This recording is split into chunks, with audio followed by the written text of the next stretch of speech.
Quero saudar os irmãos com a graça e a paz do Senhor Jesus. Amém? Meus irmãos, que alegria estar aqui, alegria. Pastor Petrônio é um amigo realmente de longas datas, né? Os cabelos dele foram ficando brancos, os meus ainda não, e eu espero que demore um pouquinho ainda. Mas é um grande amigo, um homem de Deus. Eu fiquei muito feliz quando ele me ligou. Fiz, olha, a distância não apagou a memória da nossa amizade, né? A gente se viu desde que ele veio para cá poucas vezes, porque realmente a gente se viu, acho que uma, no máximo duas vezes. Uma vez ali na convenção. É um mal de pastor, né? Tira férias e procura os lugares onde passou trabalhando, ajudando, e a gente se viu lá. Estou aqui nessa noite com Juana, minha esposa, com o Matias, que o irmão Roberto já conheceu, um furacão, né, meu irmão? Não para, e a Manuela, que está ali no culto com as crianças. Ontem nós tivemos uma dificuldade, eu quero já pedir perdão aos irmãos por isso, agradecer a Deus pela vida do Márcio. Márcio foi uma bênção na nossa vida, um homem paciente, meus irmãos, perseverante. A Bíblia ensina que a gente deve perseverar, ele perseverou, e nós pudemos chegar aqui. Quem fez a viagem mais longa de todas não fui eu, Juana e as crianças, foi o Márcio. Porque ele saiu no horário programado e só voltou com a gente. Foi uma longa jornada, mas uma alegria estar com os irmãos aqui. Trago um abraço da Convenção Batista Baiana. Pastor Erivaldo é o nosso atual presidente, eu sou o primeiro vice. Trago um abraço também da Ordem dos Pastores. Quando eu falei que estaria pregando por aqui, pastor José Maria pediu para trazer esse abraço em nome da nossa Ordem de Pastores. Nosso executivo é mineiro, é o Daniel Ventura, é do Campo Mineiro, é um mineiro, está servindo a Ordem dos Pastores, também tem uma função ali de vice-presidente na Ordem. Os irmãos já viram que eu tenho um chamado para vice-presidente na nossa denominação. E trago um abraço da nossa igreja, Igreja Batista Monte Gerizim, tem sido um tempo abençoado estar lá na igreja. Pastor Petrônio falou desse nosso tempo na Junta de Missões Mundiais. Eu trabalhei há alguns anos e eu entreguei as roupas da Junta ano passado, né? Então saí da Junta, fiquei muito tempo na convenção, foi um tempo de desapego que demorou, mas continuo amando a nossa Junta de Missões Mundiais. É uma organização séria, comprometida com a Palavra de Deus, comprometida com o anúncio do Evangelho, assim como a nossa Junta de Missões Nacionais. São organizações que valorizam o trabalho, valorizam a pregação do Evangelho, estão comprometidas com o anúncio da Palavra de Deus em todas as nações e dentro da nossa nação. A nossa Convenção Baiana também tem um trabalho forte de missões e eu tive o privilégio de participar durante um tempo dessa obra, uma obra abençoadora. São vários missionários espalhados em várias partes, plantando igrejas e com resultados. Ano passado a gente começou uma campanha para plantarmos igreja, e do ano passado para cá nós temos já 3 novas igrejas plantadas. Então, trabalho sério, trabalho dedicado, trabalho com resultados. Deus tem nos abençoado bastante e tem sido realmente uma bênção. Estar aqui é muito bom, fui muito bem recebido pelos irmãos. Hoje o irmão Roberto quase me impede de participar do culto de noite, porque foi comida, meus irmãos, foi comida. E aí, não mais um cafezinho, mais um lanchinho, e eu já estava ali imaginando, Senhor, será que de noite ainda vou suportar? Mas obrigado, viu? Obrigado, meus irmãos, pelo acolhimento, obrigado pela paciência dos irmãos, por esse tempo dedicado, e eu peço a Deus que Deus possa nos falar por meio da sua palavra, durante esse tempo que estaremos aqui. Louvo a Deus também porque Deus provê todas as coisas. Ontem nós não pudemos estar aqui, mas o novo pastor que estará à frente desse ministério, Deus o trouxe e ele pôde estar aqui, e aí ele já assumiu, já iniciou, esse período de conferência assumindo. Isso é uma bênção da parte de Deus. Quero te convidar a ficar de pé. Vamos abrir a palavra de Deus em João, Evangelho de João, capítulo 6 do Evangelho de João. Nós vamos ler aí conforme está sendo projetado, os versículos 29 a 35 do Evangelho de João. E eu quero meditar nessa noite com os irmãos sobre esse texto da palavra de Deus, quando Jesus está sendo buscado pelas pessoas e elas querem uma resposta de Deus. Elas estão em busca de uma alternativa, de uma resposta, como elas podem servir a Deus, como elas podem agradar a Deus. E eu sei que muitas vezes nós nos perguntamos sobre isso, né? Como é que eu posso viver melhor para Deus? Como é que eu posso agradar o Senhor? E Jesus está tratando disso nesses versos. Versículo 29 começa assim: Respondeu-lhes Jesus: A obra de Deus é esta, que creiais naquele que por ele foi enviado. Então lhes disseram eles: Que sinal fazes, para que o vejamos e creiamos em ti? Quais são os teus feitos? Os nossos pais comeram o maná no deserto, como está escrito: Deu-lhes a comer pão do céu. Respondeu-lhe Jesus: em verdade vos digo, não foi Moisés quem vos deu o pão do céu. O verdadeiro pão do céu é meu Pai quem vos dá. Porque o pão de Deus é o que desceu do céu e dá vida ao mundo. Então disseram: Senhor, dai-nos sempre desse pão. Declarou-lhe Jesus: Eu sou o pão da vida. O que vem a mim jamais terá fome, e o que crê em mim jamais terá sede. Vamos orar mais uma vez. Pai, obrigado pela tua palavra. Te louvamos por ela, que é viva e eficaz. Pedimos que o Senhor nos fale, conforme o Senhor já tem nos falado, e o Senhor agora continue a nos falar, por meio da tua santa palavra, em nome de Jesus. Amém. Pode sentar, meu irmão, minha irmã. Esse texto é interessante porque Jesus está falando sobre alimento e Jesus está vindo justamente de uma experiência de alimentar uma multidão. Jesus tinha testado os seus discípulos, perguntando a eles como ele poderia ou eles poderiam alimentar aquela multidão que estava ouvindo a pregação de Jesus ali no mar da Galileia.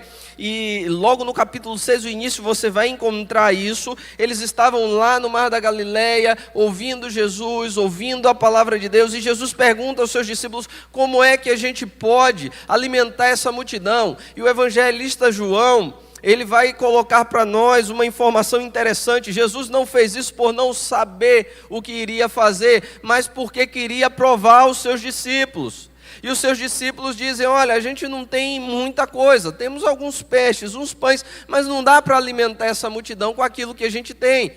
Então Jesus realiza um grande milagre e Jesus multiplica aqueles pães e aqueles cestos de maneira exponencial. E as pessoas são alimentadas, todas aquelas pessoas são alimentadas com aquele pão. Quando terminam de se alimentar, o Senhor Jesus manda os seus discípulos irem recolher.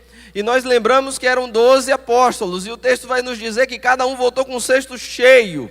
12 cestos cheios sobraram. Então um milagre abundante, e a necessidade daquele povo foi saciada, a fome daquele povo foi resolvida, e terminou esse milagre, e Jesus fez uma coisa que ele fazia muitas vezes. No auge, quando as pessoas começavam a chegar num lugar atrás de Jesus, Jesus se retirava e ia agora trabalhar em um outro lugar. E Jesus fez isso. Jesus mandou os seus discípulos e Jesus foi para o outro lado. E Jesus foi para Cafarnaum. E quando Jesus chega lá do outro lado, no dia seguinte, pela manhã, as pessoas vão perceber que Jesus não está mais ali onde ele estava e que o milagre que aconteceu não seria mais possível naquele momento. Então as pessoas correram para o outro lado, pegaram várias embarcações e foram para o outro lado. Elas queriam ver um milagre, elas queriam ver a manifestação do sobrenatural. Meus irmãos, tem alguma coisa dentro de nós que nos atrai de alguma maneira ao sobrenatural. Eu lia há um tempo atrás uma pesquisa e o autor falava de uma coisa impressionante que tem acontecido com a humanidade. Nunca na história da humanidade houve um investimento tão maciço em se formar uma cosmovisão ateística materialista. Nunca houve, nunca se investiu tanto para que as pessoas não acreditem que existe qualquer outra coisa além daquilo que os olhos veem, que as mãos podem tocar, além da matéria visível. Ao mesmo tempo em que esse investimento poderoso tem sido feito em todos os lugares, acontece um surgimento extraordinário da busca por aquilo que não é natural, não é material, não é facilmente detectável. A busca pelo oculto, é uma busca crescente. Livros sobre questões ocultas são livros que estão vendendo de maneira acentuada. Livros sobre espíritos, livros sobre seres extraordinários, livros sobre elementos que não estão nessa terra. Até os ETs entraram nessa história, porque a gente sabe que existe mais do que essa matéria. A gente sabe, isso está dentro de nós, que existe mais do que a realidade desse mundo. Como um amigo meu certa feita me disse, você sabe quando é que as pessoas descobrem que existe o sobrenatural? Quando elas estão deitadas no hospital e elas têm um decreto e diz a elas assim: olha, você não tem mais muito tempo. Aí elas lembram, não, alguma coisa tem que ter, porque a vida não pode ser só uma sucessão de minutos e de horas. Alguma coisa sobrenatural tem de existir. E aquele povo era um povo que acreditava no sobrenatural, era um povo que acreditava em Deus, e eles buscavam em Deus e no sobrenatural coisas que eram necessárias para ele. E meu irmão, eu e você muitas vezes estamos em busca de respostas na nossa vida. Nós queremos respostas na nossa vida, e nós somos guiados por essa busca de resposta. Qual é a razão da minha existência?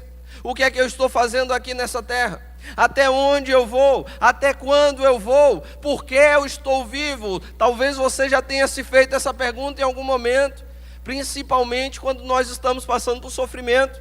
Nós começamos a nos perguntar: qual é a razão de tudo isso? Qual é a razão dessa vida que eu tenho? Qual é a razão desses dias que se prolongam? Porque eu estou nessa terra? Porque eu nasci? Nós buscamos respostas nas nossas vidas, e eles estavam em busca de respostas. Eles queriam uma resposta, eles tinham uma consciência: existe um Deus, esse Deus é um Deus bom, pode fazer coisas boas para nós. Então nós queremos uma resposta: como é que nós podemos ser pessoas agradáveis a esse Deus? Essa é a pergunta que Jesus está recebendo basicamente. Como é que nós podemos fazer a vontade de Deus? Porque eles sabiam que quando eles agradavam a Deus, Deus retribuiria aquele agrado de alguma maneira. E eles queriam agradar a Deus porque eles queriam a retribuição da parte de Deus. E aqui tem uma coisa interessante: muitas vezes nós não estamos buscando respostas apenas sobre o sobrenatural, mas nós estamos buscando respostas de como nós podemos resolver os problemas da nossa vida. Nós queremos de alguma maneira saciar as nossas necessidades. E eu fico pensando, nós vivemos num tempo tão diferente, tantos anos se passaram, meu irmão, minha irmã, mas nós ainda muitas vezes buscamos sobrenatural da mesma maneira que aquele povo estava buscando. Tem muita gente que vem a uma igreja porque está doente e ela quer ser curada, porque está desempregado e ele quer um emprego, porque está desesperado e quer uma família. Muitas pessoas vêm buscando a igreja por várias razões. Elas querem que Deus faça alguma coisa por elas, e isso é o que nós estamos vendo acontecer aqui. Como é que nós agradamos a Deus? Como é que nós deixamos Deus se tornar alguém que vai fazer alguma coisa em nosso favor? Como é que nós agimos com Deus de maneira que Deus nos retribua o que nós estamos fazendo? E Jesus sabia que o que essas pessoas estavam buscando, na verdade, não eram apenas respostas sobre Deus, mas havia algo mais. Elas queriam que Deus continuasse a realizar e a operar coisas sobrenaturais para saciar a necessidade deles. E Jesus vai dizer bem assim: olha, vocês estão me buscando pela razão errada. Vocês estão vindo pela razão errada. Vocês estão fazendo as perguntas erradas e vocês estão buscando as respostas erradas.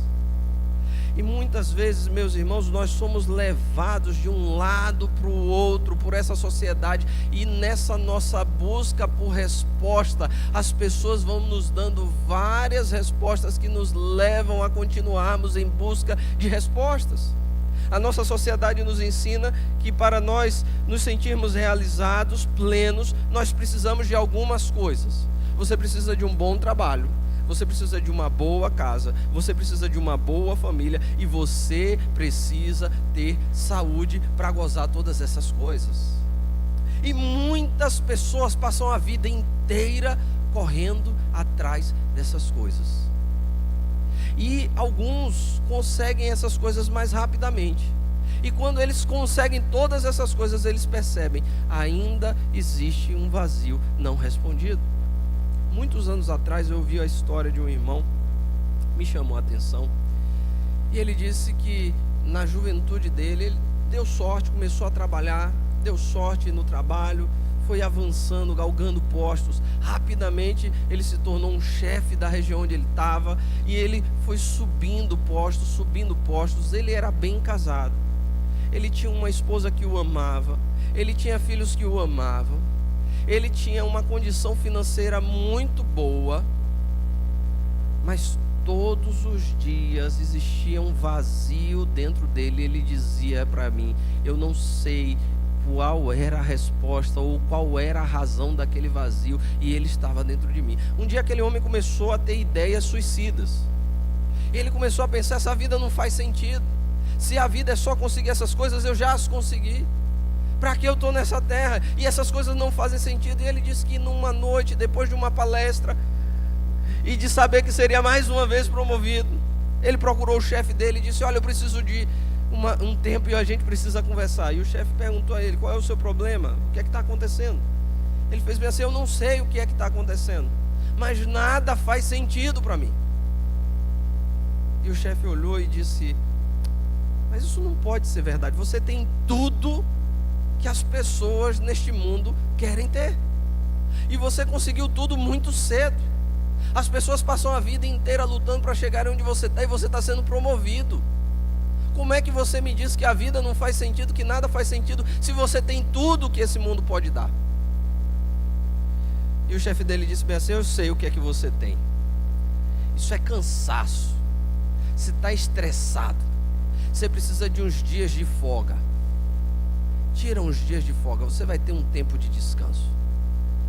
E aquele homem disse que foi para casa, e naquele dia ele chorou a noite inteira com aquela promoção, porque não fazia mais sentido nada na vida. O tempo foi passando e ele disse, algumas vezes eu pensei em me matar, e eu chegava à beira disso. E por pena de minha esposa e de meus filhos, eu dizia, meu filho não merece crescer sem um pai. E eu parava. Até que um dia eu ouvi uma pregação sobre Jesus, e a vida começou a fazer um sentido. E naquele dia que eu ouvi aquela palavra falava, e o pregador falava coisas que respondiam às minhas angústias. Parecia que ele estava dentro da minha mente, ouvindo as minhas perguntas e as minhas indagações. E naquele dia eu pedi a Jesus que Jesus entrasse na minha vida. E daquele dia em diante, nunca mais a minha vida foi uma vida sem sentido. Meus irmãos, aquele povo estava atrás de um pão que rapidamente iria se perder. Não passe a sua vida toda e não gaste a sua energia inteira correndo atrás daquilo que não pode satisfazer a sua alma. Olha, não há nada de errado em ter um bom emprego, um bom trabalho. Não há nada de errado em ter uma boa família. Essas coisas são boas. Elas são presentes que Deus nos deu. Elas são dádivas que Deus nos deu. Mas elas sozinhas não podem satisfazer a nossa necessidade. Essa sensação do sobrenatural, essa busca por uma resposta do sobrenatural, ela foi colocada no nosso coração pelo próprio Deus. Ele não nos criou apenas para este mundo, para esta vida e para esta terra. Ele tem coisas maiores para nós do que os anos de vida aqui nesta terra. Quando nós não entendemos isso, nós ficamos perdidos. E nós tentamos encontrar soluções em outros lugares. Aquele povo buscava uma resposta. E Jesus está dizendo a eles, vocês estão atrás dos milagres apenas, mas vocês precisam de mais do que os milagres. Vocês estão atrás apenas da provisão, mas vocês precisam de mais provisão. Vocês estão atrás de que o Deus do sobrenatural realize o milagre e coloque diante de vocês o pão. E vocês precisam de mais do que o pão que um povo pode comer e que não pode satisfazer a sua vida para sempre. E aí aquele povo lembrou-se das suas experiências. Eles disseram bem assim, olha, você está falando de um pão. Moisés deu o pão de Deus ao povo que viveu no deserto. E uma coisa muito bonita aparece aqui nas Escrituras para nós. Quando a gente está estudando teologia, a gente vai estudar a tipologia cristológica, né? O antitipo, o tipo, e a gente vai perceber que todo o Antigo Testamento, de alguma maneira, porque a Bíblia é um livro só, meu irmão, de alguma maneira, toda a palavra de Deus nos aponta para Jesus Cristo. De alguma maneira, toda a palavra de Deus está falando sobre a pessoa de Jesus Cristo. Deus tem uma resposta para a nossa vida, e essa resposta passa pela pessoa de Jesus Cristo. As experiências que o povo judeu teve lá no passado, essas experiências que eles tiveram, eram experiências que deveriam direcioná-los à pessoa de Jesus. E Deus vai usando as circunstâncias. De fato, o povo lá em Israel viveu um milagre da mão de Deus. Eles saíram da escravidão no Egito. Eles estavam no deserto, e no deserto não havia alimento bastante para eles. E Deus deu a eles pães, para que eles pudessem se alimentar, e esses pães caíam miraculosamente todos os dias. E aquele povo todos os dias tinha alimento. Deus não deixava aquele povo padecer com falta de pão no meio do deserto, e era uma multidão. Jesus está nos dizendo que aquele pão que estava alimentando aquelas pessoas, descendo da mão de Deus, descendo do céu, era apenas um símbolo do verdadeiro pão de Deus. Porque aquele pão falava desta vida aqui. E deixa eu falar uma coisa para você. O Deus que realizou esse milagre no deserto continua realizando hoje. O Deus que mandou pão continua mandando hoje. Deus é o mesmo ontem, hoje e eternamente. Mas a nossa vida não é apenas baseada no pão que o corpo come, mas que não pode transformá-lo. O pão que nos alimenta verdadeiramente é aquele que alimenta o nosso espírito. Aquele povo comeu um pão, e Jesus vai dizer, olha, eles comeram um pão. Esse pão Moisés deu a eles, por uma obra de Deus. Mas esse pão não é o verdadeiro pão do céu. Ele é apenas um sinal do verdadeiro pão do céu. Porque todas aquelas pessoas comiam daquele pão. E o que aconteceu com elas? Elas morreram. Porque a vida nessa terra é passageira. E os bens materiais que nós podemos conquistar, os bens afetivos que nós podemos adquirir, a nossa família, os nossos amigos, os nossos parentes, todos eles, meu irmão, vão passar de alguma maneira. Eu tive 2012 no enterro de meu avô, e foi uma coisa interessante. Meu avô, por parte de pai, ele foi o último dos irmãos a morrer. Morreu com mais de 92 anos e foi o último dos irmãos a morrer. E quando a gente estava lá no enterro de meu avô, não tinha mais ninguém da geração de meu avô. Todos eram das gerações para baixo de meu avô. E aí eu lembrei que minha mãe falava um negócio, minha avó falava muito uma coisa. Minha avó dizia bem assim, como é triste ser o último a morrer, porque você leva a saudade de todos. E minha avó foi a última a morrer por parte de mãe. Ela, até filhos morreram antes delas, e ela teve ali no final. E ela dizia assim, como é difícil você morrer por último. A gente às vezes acha que morrer logo é ruim, né? Mas quem vai ficando, e os que estão mais experimentados sabem, que às vezes é difícil você morrer por último. Por quê? Porque as pessoas que você ama, elas vão morrendo e elas vão te deixando. E você percebe que as pessoas que você ama, de alguma maneira esse amor, que é uma coisa maravilhosa, mas ele é passageiro.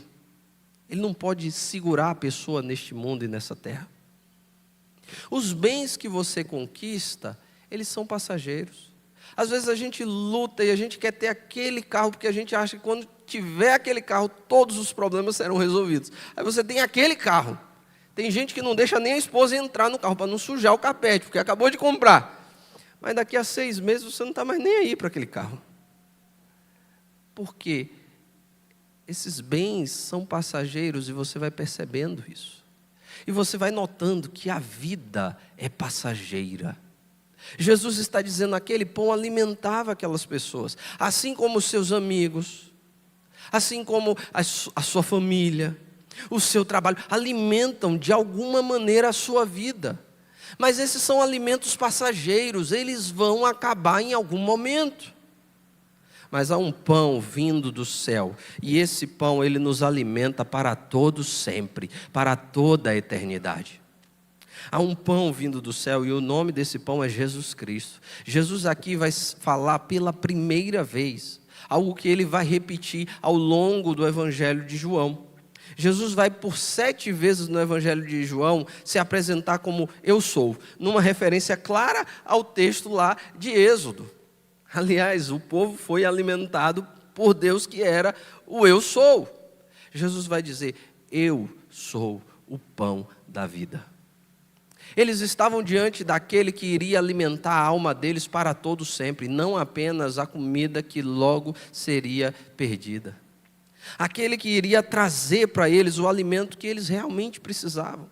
Aquele que trazia as respostas que eles realmente deveriam estar buscando e precisavam buscar. Porque daqui a 100 anos, meus irmãos, talvez nem 100 anos, daqui a 50 anos, provavelmente, eu não estarei mais aqui. Eu não sei se o pastor Petrônio vai estar, mas provavelmente eu não estarei mais aqui. E não é aqui em Divinópolis, é aqui nessa terra. Porque a nossa vida passa rápido. E a grande pergunta é, onde eu estarei? Aonde eu estarei? Onde você estará? Daqui a 100 anos. Do que você se alimentou, de quem você se alimentou? Das coisas dessa terra? Que apenas servem para esse tempo? Ou você se alimentou daquele que vai te garantir a vida para toda a eternidade? Essa é uma pergunta que eu e você precisamos fazer. Do nosso tempo, do nosso pouco, do nosso curto tempo aqui. E como a vida é rápida. Como a vida passa rápido. Quando você é novo, você quer ficar velho. Quando você começa a ficar velho, você quer voltar a ser novo. E você diz bem assim, foi rápido demais. Eu lembro, meus irmãos, eu cresci em igreja batista, né? Então eu lembro que quando eu fiz 11 anos, eu queria demais fazer 12, porque eu ia me tornar adolescente. Eu ia entrar na classe dos adolescentes. Quando eu tinha 17, eu mal podia esperar fazer 18, porque eu ia me tornar jovem. E aí quando eu cheguei nos 40, eu queria voltar aos 20, mas não dá mais tempo. A vida passa rápido, ela é ligeira. E o que a gente faz aqui no dia de hoje repercutirá por toda a eternidade. As escolhas que nós fazemos aqui, a busca que nós fazemos aqui. E a grande pergunta que eu e você precisamos responder é: o que estamos fazendo aqui nessa terra? Até onde nós temos vivido? O que nós temos buscado poderá sobreviver à eternidade? Tudo que você conquistou, meu irmão, nessa vida, minha irmã, nesse tempo, poderá sobreviver à eternidade? A sua alma, e Deus fez a sua alma para que ela dure para sempre. A sua alma, o seu corpo provavelmente vai ser decomposto e destruído se Cristo não voltar antes e esse processo se torne um processo mais imediato. Só que a sua alma não vai ser decomposta, ela vai continuar. Para onde você irá? Onde você vai passar a eternidade? Nós precisamos parar um pouquinho e pensar sobre isso. Jesus estava diante deles. Jesus está convidando eles. Eu sou o pão da vida. O que vem a mim jamais terá fome. E o que crê em mim jamais terá sede. A fome que você tem de respostas, Jesus pode te dar. A fome que nós temos de uma vida realizada, Jesus pode nos dar. A fome que nós temos de saber como será a eternidade e o nosso futuro, Jesus pode nos dar. Quando nós encontramos com esse Jesus, tudo na nossa vida muda. A nossa própria maneira de enxergar a vida muda. Os nossos padrões são completamente transformados. John Wesley foi um famoso pregador do Evangelho. E John Wesley descobriu num navio, viajando para os Estados Unidos para pregar a palavra de Deus, que ele ainda não conhecia Jesus. Porque quando ele estava naquele navio, começou um incêndio, parecia que o navio ia naufragar, e ele entrou em desespero, e ele começou a correr de um lado para o outro, e ele começou a ver que as pessoas estavam desesperadas correndo, porque quando a gente está perto da morte, a gente descobre que a gente vai ter um outro tempo. E a gente precisa estar pronto para esse outro tempo. E geralmente nós não estamos. E John Wesley correndo naquele desespero para um lado, para o outro com as pessoas, ele olhou e ele encontrou duas pessoas que estavam cantando, tranquilas como se nada estivesse acontecendo. E aquilo deixou a mente dele perturbada. Enquanto todo mundo estava com medo da morte, tinham duas pessoas ali no barco que estavam tranquilas quanto ao futuro delas. Depois ele vai descobrir que aquelas duas pessoas eram dois morávios, dois missionários, movimento de missionários conhecido como os Irmãos Morávios. Aqueles homens tinham algo que John Wesley precisava ter. E ele saiu daquele barco sabendo que ele precisava daquilo que aqueles homens tinham. Aqueles homens tinham se alimentado de Cristo Jesus. Eles tinham certeza de que a vida aqui pode ser passageira, mas a eternidade está garantida. Aqui nós podemos sofrer e padecer, mas lá nós viveremos para sempre com Ele. Ele é a ressurreição e a vida. E essa é uma das outras informações que Ele nos diz. Jesus se apresenta como: eu sou a ressurreição e a vida. Aquele que crê em mim, ainda que esteja morto, viverá. Jesus é a certeza da vida eterna. É a garantia da vida eterna. Eu e você precisamos, meu irmão, estar alimentados de Cristo Jesus. Porque quando nós nos alimentamos de Cristo Jesus, as coisas mudam. E mudam completamente. Aquela vida que não fazia sentido, passa a fazer sentido. Aquele futuro que era incerto, nós passamos a ter convicções. Tempo atrás, eu estava no hospital. Eu quero concluir nessa noite com essa situação. Estava no hospital e eu passei 12 dias no hospital com minha mãe, nos 12 últimos dias de vida dela. E a gente estava ali, todo dia minha mãe acordava e ela começava a cantar. E ela dizia: eu louvo ao Senhor porque Ele me deu mais um dia. Eram os 12 últimos dias. Minha mãe teve câncer, morreu antes de minha avó, né? Teve câncer. E ela era uma das irmãs mais novas e ela faleceu de forma muito rápida. Minha mãe descobriu o câncer e morreu em menos de 3 meses. E eu estava ali com minha mãe e ela acordava de manhã, ela dizia: eu louvo ao Senhor porque Ele me deu mais um dia aqui nessa terra para eu louvá-lo. E de noite a gente tinha um momento de oração e ela louvava de novo, ia dormir. E minha mãe começou a convidar todos os parentes. Minha mãe sempre teve uma veia evangelística muito forte. Mas ela também sempre foi uma evangelista de impacto, sabe? Minha mãe não era muito sensível nas palavras. O Ana conheceu minha mãe, sabe como era minha mãe. Então minha mãe estava ali nos últimos dias, a médica falou: olha, eu não sei, ela provavelmente deve ter umas 24, 48 horas. Durou 12 dias. E ela dizia assim: chama fulano de tal, eu preciso falar com fulano de tal. E aí a gente corria para chamar a pessoa, porque tinha que vir, porque a gente não sabia quando minha mãe ia morrer. E aí às vezes aquela pessoa entrava, e eu lembro de uma das irmãs de minha mãe, a irmã mais velha de minha mãe, ela entrou, e quando ela entrou, ela começou a chorar muito. Ela não conseguiu se controlar quando ela viu minha mãe na cama, naquele estado. Minha mãe fez bem assim: cala a boca, eu não te chamei para você chorar. Eu te chamei aqui para te dar uma palavra que eu preciso te dar. Sua vida inteira você foi uma pessoa religiosa, mas você não conhece a Jesus. Eu estou morrendo. Daqui uns dias eu estou morrendo.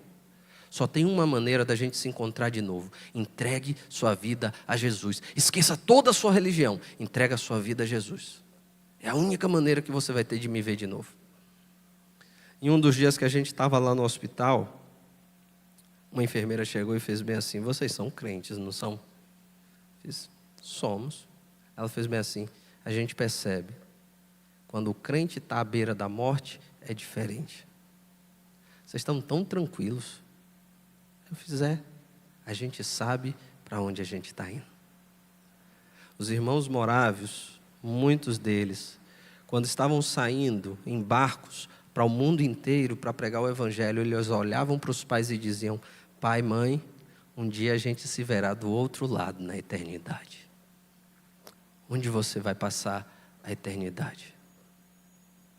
Onde você estará quando não houver mais pão nessa terra para você? A pergunta de Jesus é: você quer vir a mim e ter vida? Venha a mim. Se alimente de mim. Você pode se alimentar de Cristo e você deve se alimentar de Cristo. Jesus quer nos dar um pão que é muito mais do que as coisas dessa terra. Muito mais duradouro do que qualquer coisa que nós tenhamos. E talvez você pergunte, como é que eu me alimento desse pão? A Bíblia nos ensina. Primeiro você precisa reconhecer, não há nada que você faça que vai agradar a Deus. A vontade de Deus não é que você faça várias coisas, é que você reconheça a sua condição de pecador, incapaz de satisfazer a justiça de Deus. Essa é a primeira coisa. Eu não posso fazer nada para mudar a minha vida. Não sou eu que vou conseguir fazer a minha vida mudar. Segunda coisa é, creia, você não pode, mas Jesus Cristo pode. Ele pode mudar a sua vida. Não é o que você pode fazer, é o que Jesus já fez por você. A justiça de Deus já foi paga na cruz do Calvário. E eu queria te fazer um convite nessa noite. Talvez você entrou aqui com várias perguntas, e Jesus é a resposta de Deus para todas elas. Eu e você talvez não saibamos de muitas coisas do dia de amanhã, mas Jesus é a resposta de Deus para a minha vida e para a sua vida. E eu queria te fazer um convite nessa noite, a colocar a sua vida nas mãos de Jesus, dizendo: Senhor, eu estou aqui, eu não tenho todas as respostas, talvez eu não tenha nenhuma delas, mas o Senhor pode mudar a minha vida. Eu creio no Senhor. Essa é a resposta de Deus para mim, para você. A obra de Deus é essa: creia naquele que foi enviado pelo próprio Deus. Baixa a sua cabeça, meu irmão, minha irmã. Eu queria orar nesse momento com você. Senhor nosso Deus, Pai, nós estamos aqui em Tua presença. O Senhor que nos conhece a todos nós. Nós não somos fruto do acaso. Nós não nascemos por um acidente. Nós não estamos vivos sem razão. Nós não viemos nessa noite por coincidência. Mas o Senhor tem guiado todas as coisas na nossa vida. Aqui nós estamos porque o Senhor nos trouxe aqui. Mesmo aqueles que ainda não conhecem essa verdade sabem, o Senhor existe.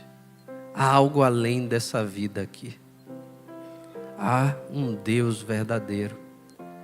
E eu quero pedir, Senhor, nessa noite, que o Teu Espírito opere aqui entre nós. Só abra os nossos olhos para a eternidade com o Senhor.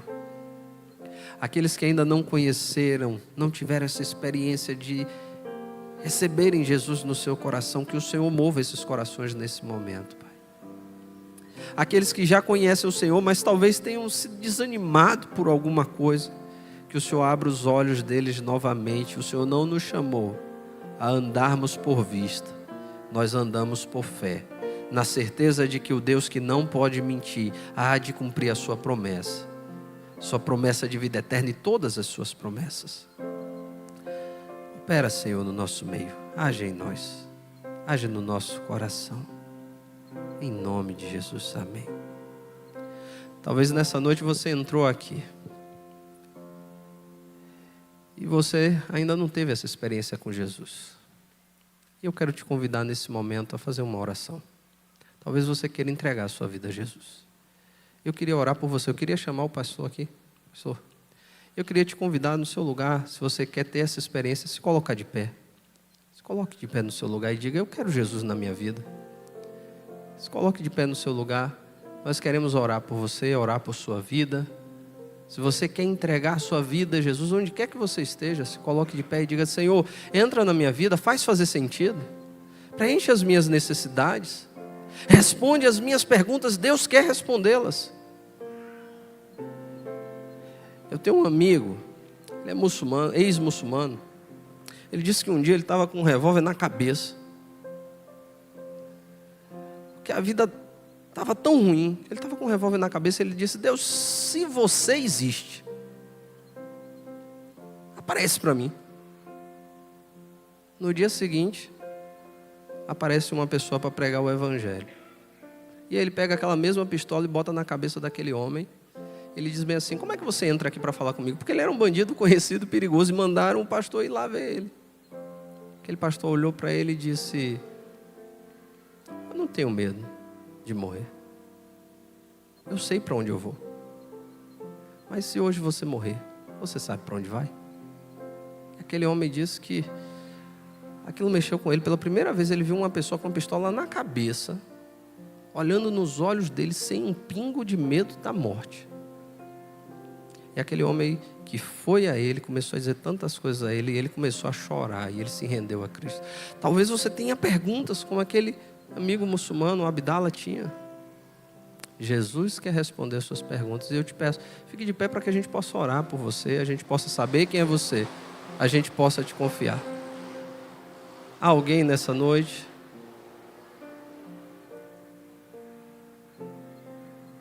Talvez você tenha ouvido essa palavra e talvez você não se sinta confortável de ficar de pé. Você não precisa ficar de pé para receber Jesus na sua vida, não. Mas você precisa pedir a Ele: entra na minha vida, Senhor. Está aqui o pastor, a gente vai orar. Eu vou passar a palavra a ele. E se você quer tomar essa decisão, você pode procurar ele. Você está vendo o rosto bonito, elegante? Você pode procurá-lo ao final do culto. Que Deus possa aplicar essa palavra aos nossos corações.